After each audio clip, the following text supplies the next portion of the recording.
missing witness from the House GOP's Biden family corruption probe is alive and well. Former Israeli Defense Force Colonel Gal Luft revealing that he's been living as a fugitive in an undisclosed location. This, as former President Trump says, the Bidens are being protected by a one-sided justice system. Watch. They're being protected, and it's a one-sided system. It's a very unfair system, but they're being protected. Look at the time that Biden said about the $1 billion to get rid of the prosecutor. Now, can you imagine if I said that? $1 billion to get rid of the prosecutor. You talk about tape. That's on tape. That's so illegal what he said. It's America's money. We're not going to give you $1 billion unless you get rid of the prosecutor. That was prosecuting his son and his son's company. Here to unpack it all is New York Post columnist and Fox News contributor Miranda Devine. Good morning to you, Miranda. Good morning, Ainsley. Good morning. Yeah, can you unpack all of this? It gets in the weeds when you start doing research on who Gal Luft is, what he knew. Can you say it in layman's terms for us? Yeah, it's a very strange story, but Gal Luft essentially is a former Israeli Defense Force high-level officer. He also was a professor who used to be in a think tank in Washington, D.C., working with the Chinese business partners of Hunter and Jim Biden. And so during that period when the Bidens were receiving millions of dollars from this Chinese energy company, CEFC, Gal Luft had an inside seat to see what was going on. And when the business partners of Hunter got arrested in New York and disappeared in China, Gal Luft decided he would go to the authorities and tell them what he knew, because he was afraid he'd get caught up in all the legal shenanigans.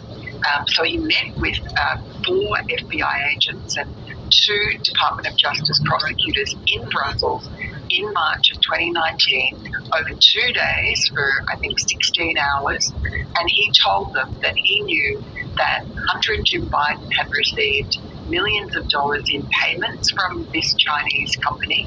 He told them that he knew where the payments were going to their associate Rob Walker. And he also told them that Hunter Biden had an FBI mole who had tipped off the Chinese that there were these indictments coming up. So it was pretty bombshell stuff, but he never heard from them again, like many of these witnesses. And then just a couple of months ago, in February this year, he was in Cyprus. He now lives in Israel. He'd gone to Cyprus for a few days and he got arrested. The FBI had put out a warrant by Interpol for his arrest.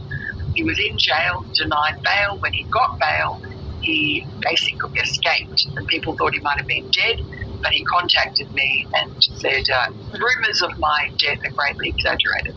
Wow, and now he's in an undisclosed location because he went to authorities, he has this information, and now he has to hide for probably the rest of his life. It's unbelievable.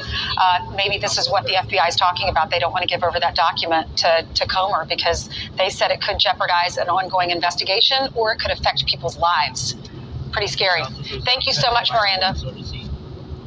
Thanks, Ainsley. You're welcome. Have a good weekend. I'm Steve Doocy. I'm Brian Kilmeade. And I'm Ainsley Earhart. And click here to subscribe to the Fox News YouTube page to catch our hottest interviews and most compelling analysis.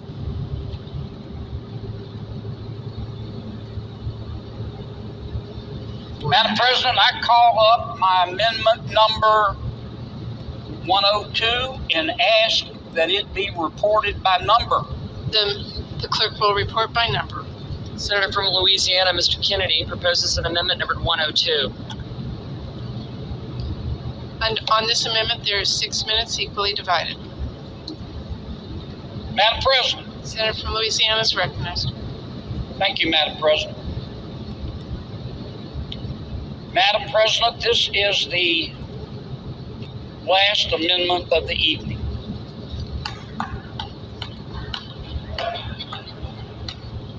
I have 3 minutes.